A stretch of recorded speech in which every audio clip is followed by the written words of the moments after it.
राजा इंद्रनाथ का देहांत हो जाने के बाद कुंवर राजनाथ को शत्रुओं ने चारों ओर से ऐसा दबाया कि उन्हें प्राण लेकर एक पुराने सेवक की शरण जाना पड़ा, जो एक छोटे से गांव का जागीरदार था।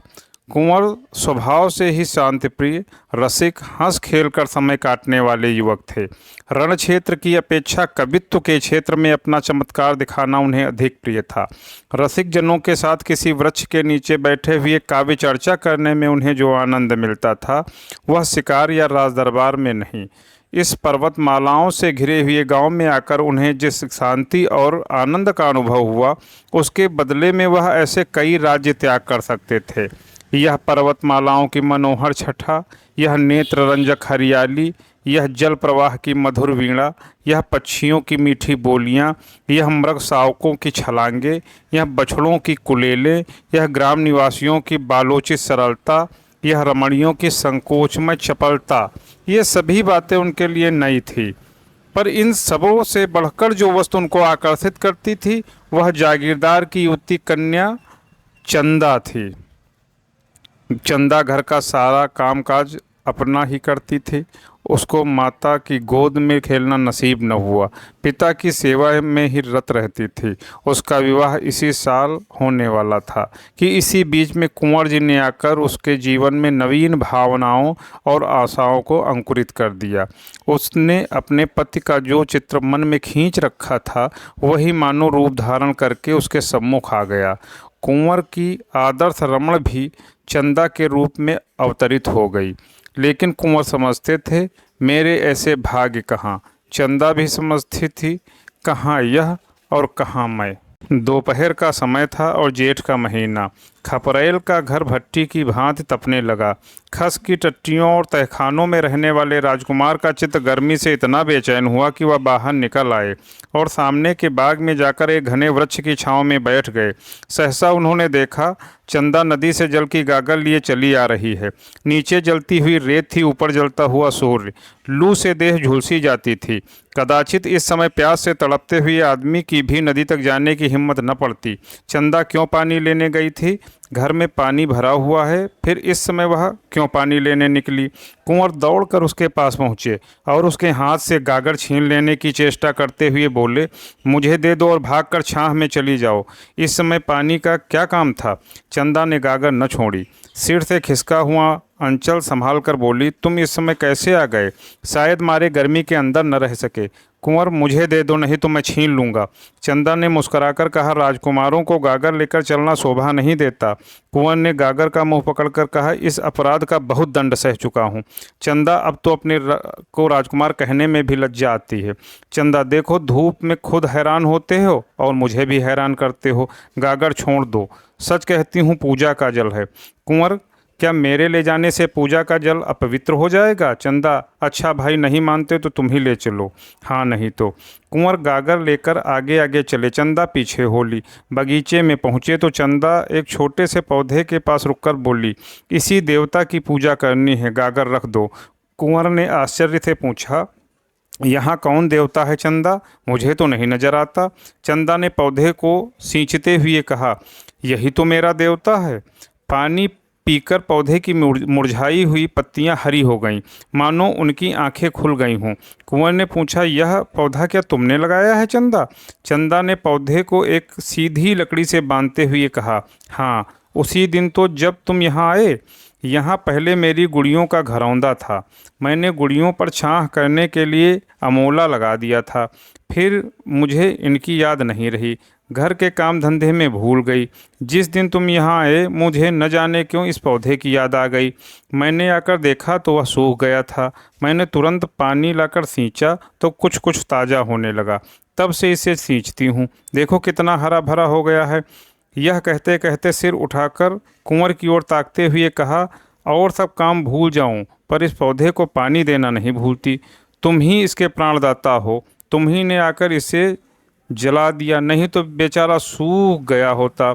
यह तुम्हारे शुभागमन का स्मृति चिन्ह है। जरा इसे देखो, मालूम होता है हंस रहा है। मुझे तो ऐसा जान पड़ता है कि मुझसे बोलता है।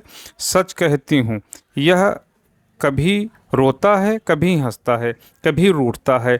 आज तुम्हारा लाया हुआ पानी पाकर यह फूला नहीं समाता, एक एक पत्ता तुम्हें धन्यवाद दे रहा है।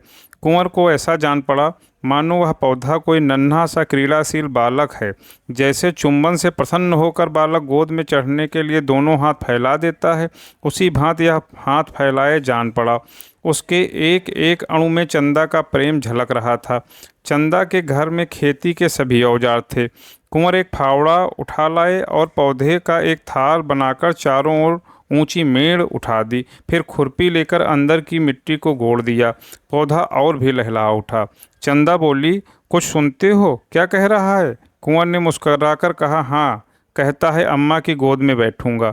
चंदा, नहीं, यह कह रहा है इतना प्रेम करके फिर भूल न जाना। मगर कुंवर को भी राजपुत्र होने का दंड भोगना बाकी था। शत्रुओं को न जाने कैसे उनकी टोह मिल गई। इधर तो हित चिंतकों के आग्रह से विवश होकर बूढ़ा कुबेर सिंह चंदा और कुंवर के विवाह की तैयारियां कर रहा था। उधर शत्रुओं का एक दल सिर पर आ पहुंचा। कुंवर ने उस पौधे के आसपास फूल पत्ते लगाकर एक फुलवारी बना दी। पौधे को सींचना अब उनका काम था। प्रातःकाल वह कंधे पर कांवर रखे नदी से पानी ला रहे थे कि 10-12 आदमियों ने उन्हें रास्ते में घेर लिया। कुबेर सिंह तलवार लेकर दौड़ा, लेकिन शत्रुओं ने उसे मार गिराया। अकेला अस्त्रहीन कुंवर क्या करता? कंधे पर कांवर रखे हुए बोला, अब क्यों मेरे पीछे पड़े हो भाई? मैंने तो सब कुछ छोड़ दिया। सरदार बोला, हमें आपको पकड़ कर ले जाने का हुक्म है। तुम्हारा स्वामी मुझे इस दशा में भी नहीं देख सकता। खैर, अगर धर्म समझो तो कुबेर सिंह की तलवार मुझे दे दो, अपनी स्वाधीनता के लिए लड़कर प्राण दूं। इसका उत्तर यही मिला कि सिपाहियों ने कुंवर को पकड़कर मुश्कें कस दी और उन्हें घोड़े पर बिठाकर घोड़े को भगा दिया। कांवर वहीं पड़ी रह गई। उसी समय चंदा घर से निकली। देखा कांवर पड़ी हुई है और कुंवर को लोग घोड़े पर बिठाए जा रहे हैं। चोट खाए हुए पक्षी की भांति वह कई कदम दौड़ी, फिर गिर पड़ी। उसकी आंखों में अंधेरा छा गया। सहसा उसकी दृष्टि पिता की लाश पर पड़ी। वह घबराकर उठी और लाश के पास पहुंची। कुबेर अभी मरा न था, प्राण आंखों में अटके हुए थे। चंदा को देखते ही क्षीण स्वर में बोला, बेटी। कुंवर, इसके आगे वह कुछ न कह सका। प्राण निकल गए, पर इस शब्द कुंवर ने उसका आशय प्रकट कर दिया। 20 वर्ष बीत गए, कुंवर कैद से न छूट सके। यह एक पहाड़ी किला था। जहाँ तक निगाह जाती पहाड़ियाँ ही नजर आती। किले में उन्हें कोई कष्ट न था। नौकर चाकर, भोजन, वस्त्र, सैर, शिकार, किसी बात की कमी न थी। पर उस वियोगाग्नि को कौन शांत करता जो नित्य कुंवर के हृदय में जला करती थी। जीवन में अब उनके लिए कोई आशा न थी, कोई प्रकाश न था। अगर कोई इच्छा थी तो यही कि एक बार उस प्रेम तीर्थ की यात्रा कर लें, जहां उन्हें वह सब कुछ मिला जो मनुष्य को मिल सकता है। हाँ, उनके मन में एकमात्र यही अभिलाषा थी कि उन पवित्र स्मृतियों में से रंजित भूमि के दर्शन करके जीवन का उसी नदी के तट पर अंत कर दें। वही नदी का किनारा, वही वृक्षों के कुंज, वही चंदा का छोटा सा सुंदर घर उसकी आंखों में फिरा करता। और वह पौधा जिसे उन दोनों ने मिल के सींचा था, उसमें तो मानो उसके प्राण ही बसते थे। क्या वह दिन भी आएगा जब वह उस पौधे को हरी हरी पत्तियों से लदा हुआ देखेगा?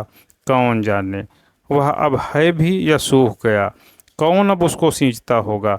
चंदा इतने दिनों अविवाहित थोड़े ही बैठी होगी? ऐसा संभव भी तो नहीं। उसे अब मेरी सुध भी न होगी। हाँ, शायद कभी अपने घर की याद खींच लाती हो तो पौधे को देखकर उसे मेरी याद आ जाती हो। मुझ जैसे अभागे के लिए इससे अधिक वह और कर ही क्या सकती है। उस भूमि को एक बार देखने के लिए वह अपना जीवन दे सकता था, पर यह अभिलाषा न पूरी होती थी। आह, एक युग बीत गया। शोक और नैराश्य ने उठती जवानी को कुचल दिया। न आँखों में ज्योति रही, न पैरों में शक्ति। जीवन क्या था? एक दुखदाई स्वप्न था। उस सघन अंधकार में उसे कुछ न सूझता था। बस जीवन का आधार एक अभिलाषा थी, एक सुखद स्वप्न जो जीवन में न जाने कब उसने देखा था। एक बार फिर वही स्वप्न देखना चाहता था। फिर उसकी अभिलाषाओं का अंत हो जाएगा। उसे कोई इच्छा न रहेगी। सारा अनंत भविष्य, सारी अनंत चिंताएं इसी एक स्वप्न में लीन हो जाती थी। उसके रक्षकों को अब उसकी ओर से कोई शंका न थी। उन्हें उस पर दया आती थी। रात को पहरे पर केवल कोई एक आदमी रह जाता था और लोग मीठी नींद सोते थे। कुंवर भाग जा सकता है इसकी कोई संभावना ही न थी, कोई शंका न थी। यहाँ तक कि एक दिन वह सिपाही भी निशंक होकर बंदूक लिए लेट रहा। निद्रा किसी हिंसक पशु की भांति ताक लगाए बैठी थी, लेटते ही टूट पड़ी। कुंवर ने सिपाही की नाक की आवाज़ सुनी। उसका हृदय बड़े वेग से उछलने लगा। यह अवसर आज कितने दिनों के बाद मिला था। वह उठे, मगर पांव थर-थर कांप रहे थे। बरामदे के नीचे उतरने का साहस न हो सका। कहीं इसकी नींद खुल गई तो हिंसा उनकी सहायता कर सकती थी। सिपाही की बगल में उसकी तलवार पड़ी थी, पर प्रेम का हिंसा से बैर है। कुंवर ने सिपाही को जगा दिया। वह चौंक कर उठ बैठा। रहा सहा संशय भी उसके दिल से निकल गया। दूसरी बार जो सोचा तो खर्राटे लेने लगा। प्रातःकाल जब उसकी निद्रा टूटी तो उसने लपक कर कुंवर के कमरे में झांका। कुंवर का पता न था। कुंवर इस समय हवा के घोड़े पर सवार कल्पना की द्रुत गति से भागा जा रहा था, उस स्थान को जहां उसने सुख स्वप्न देखा था। किले में चारों ओर तलाश हुई। नायक ने सवार दौड़ाए, पर कहीं पता न चला। पहाड़ी रास्तों का काटना कठिन, उस पर अज्ञातवास की कैद, मृत्यु के दूत पीछे लगे हुए, जिनसे बचना मुश्किल। कुंवर को कामना तीर्थ में महीनों लग गए। जब यात्रा पूरी हुई तो कुंवर में एक कामना के सिवा और कुछ शेष न था। दिन भर की कठिन यात्रा के बाद जब वह उस स्थान पर पहुँचे तो संध्या हो गई थी। वहाँ बस्ती का नाम भी न था। दो चार टूटे फूटे झोंपड़े उस बस्ती के चिन्ह स्वरूप शेष रह गए थे। वह झोपड़ा जिसमें कभी प्रेम का प्रकाश था, जिसके नीचे उन्होंने जीवन के सुखमय दिन काटे थे, जो उनकी कामनाओं का आगार और उपासना का मंदिर था, अब उनकी अभिलाषाओं की भांति भग्न हो गया था। झोंपड़े की भग्नावस्था मूक भाषा में अपनी करुण कथा सुना रही थी। कुंवर उसे देखते ही चंदा चंदा पुकारते हुए दौड़े। उन्होंने उस रज को माथे पर मला, मानो किसी देवता की विभूति हो, और उसकी टूटी हुई दीवारों से चिपट कर बड़ी देर तक रोते रहे। हाय रे अभिलाषा! वह रोने के लिए इतनी दूर से आए थे। रोने की अभिलाषा इतने दिनों से उन्हें विकल कर रही थी, पर इस रुदन में कितना स्वर्गीय आनंद था। क्या समस्त संसार का सुख इन आंसुओं की तुलना कर सकता था? तब वह झोपड़े से निकले। सामने मैदान में एक वृक्ष हरे हरे वीन पल्लवों को गोद में लिए मानो उनका स्वागत करने खड़ा था। यह वह पौधा है जिसे आज से 20 वर्ष पहले दोनों ने आरोपित किया था। कुंवर उन्मत्त की भांति दौड़े और जाकर उस वृक्ष से लिपट गए, मानो कोई पिता अपने मात्रहीन पुत्र को छाती से लगाए हुए हो। यह उसी प्रेम की निशानी है, उसी अक्षय प्रेम की, जो इतने दिनों के बाद आज विशाल हो गया। कुंवर का हृदय ऐसा हो उठा मानो इस वृक्ष को अपने अंदर रख लेगा, जिसमें उसे हवा का झोंका भी न लगे। उसके एक एक पल्लव पर चंदा की स्मृति बैठी हुई थी।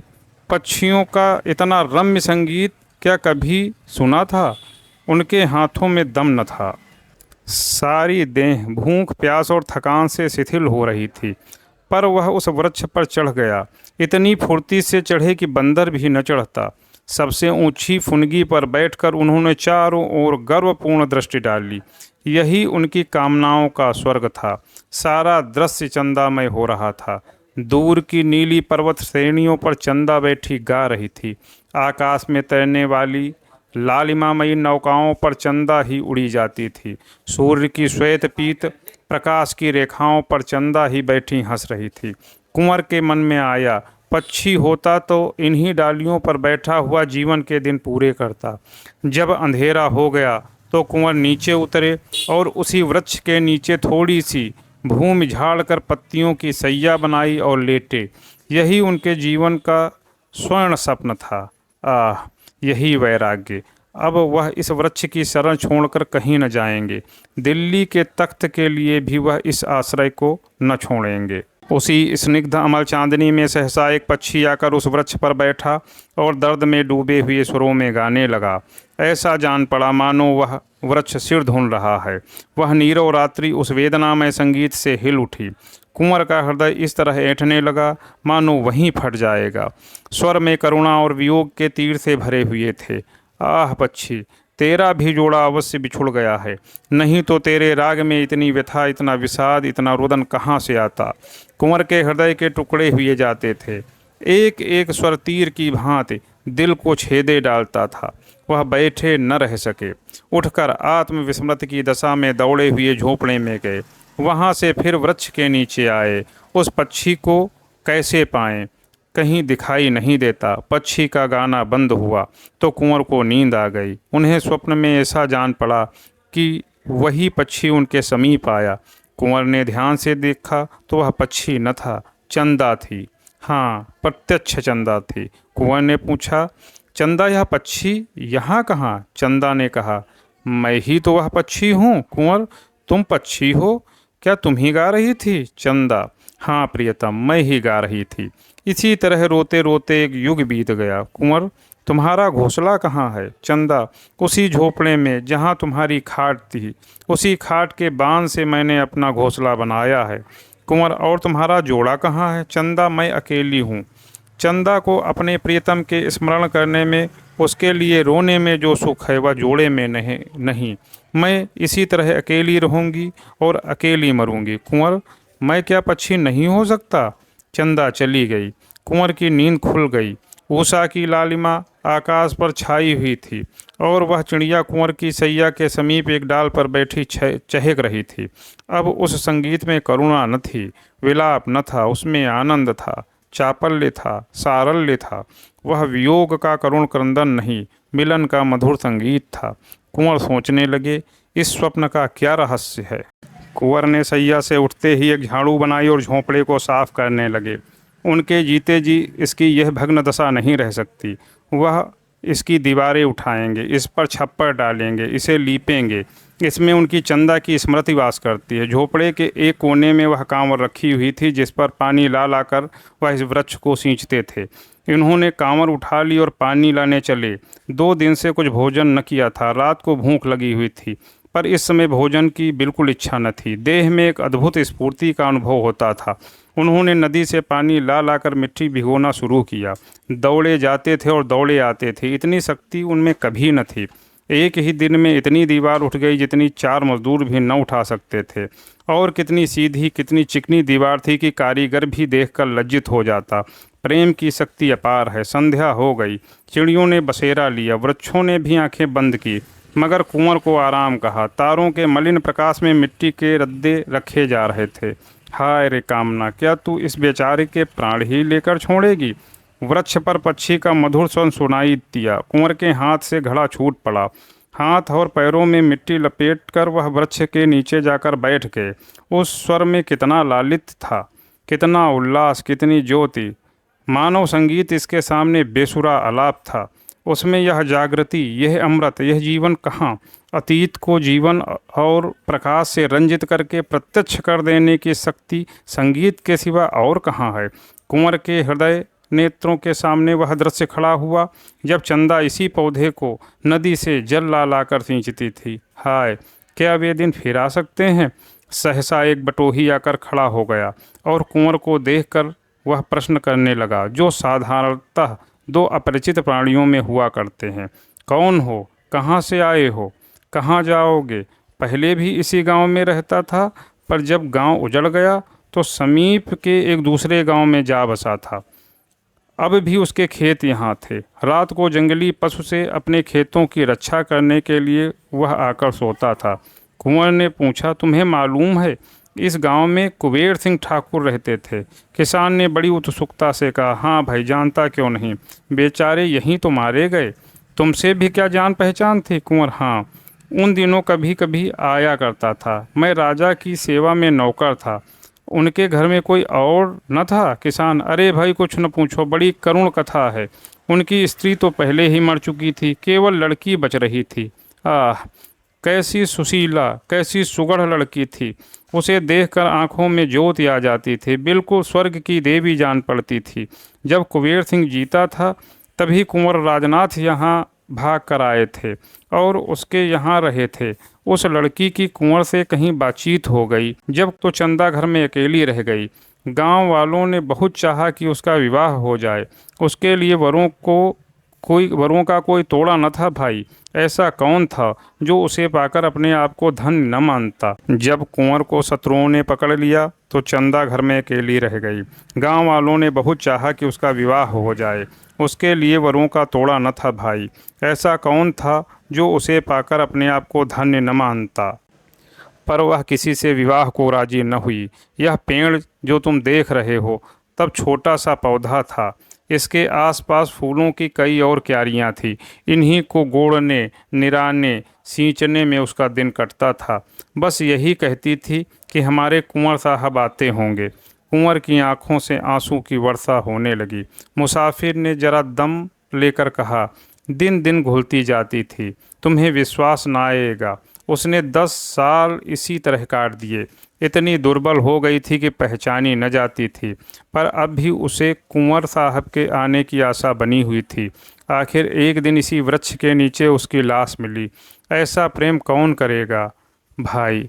कुंवर न जाने मरे कि जिए। कभी उन्हें इस विरहिणी की याद भी आती है कि नहीं। पर इसने तो प्रेम को ऐसा निभाया जैसा चाहिए। कुंवर को ऐसा जान पड़ा मानो हृदय फटा जा रहा है। वह कलेजा थाम कर बैठ गए। मुसाफिर के हाथ में सुलगता हुआ उपला था। उसने उसने चिलम भरी और 2-4 दम लगाकर बोला। उसके मरने के बाद वह घर गिर गया। गांव पहले ही उजाड़ था, अब तो और भी सुनसान हो गया। 2-4 आदमी यहाँ आ बैठते थे, अब तो चिड़िया का पूत भी यहाँ नहीं आता। उसके मरने के कई महीने के बाद यही चिड़िया इस पेड़ पर बोलती हुई सुनाई दी। तब से बराबर इसे यहाँ बोलते सुनता हूँ। रात को सभी चिड़िया सो जाती हैं, पर यह रात भर बोलती रहती है। इसका जोड़ा कभी नहीं दिखाई दिया, बस फुटैल है। दिन भर इसी झोपड़े में पड़ी रहती है, रात को इस पेड़ पर आकर बैठती है। मगर इस समय इसके गाने में कुछ और ही बात है। नहीं तो सुनकर रोना आता है। ऐसा जान पड़ता है मानो कोई कलेजे को मसोस रहा है। मैं तो कभी कभी पड़े पड़े रो दिया करता हूँ। सब लोग कहते हैं कि यह वही चंदा है, अब तो कुंवर के वियोग में विलाप कर रही है। मुझे भी ऐसा जान पड़ता है। आज न जाने क्यों मगन है। किसान तंबाकू पीकर सो गया। कुंवर कुछ देर तक खोए हुए से खड़े रहे, फिर धीरे से बोले, चंदा, क्या सचमुच तुम ही हो? मेरे पास क्यों नहीं आती? एक क्षण में चिड़िया आकर उनके हाथ पर बैठ गई। चंद्रमा के प्रकाश में कुंवर ने चिड़िया को देखा। ऐसा जान पड़ा मानो उनकी आंखें खुल गई हों, मानो आंखों के सामने से कोई आवरण हट गया हो। पक्षी के रूप में भी चंदा की मुखाकृति अंकित थी। दूसरे दिन किसान सोकर उठा तो कुंवर की लाश पड़ी हुई थी।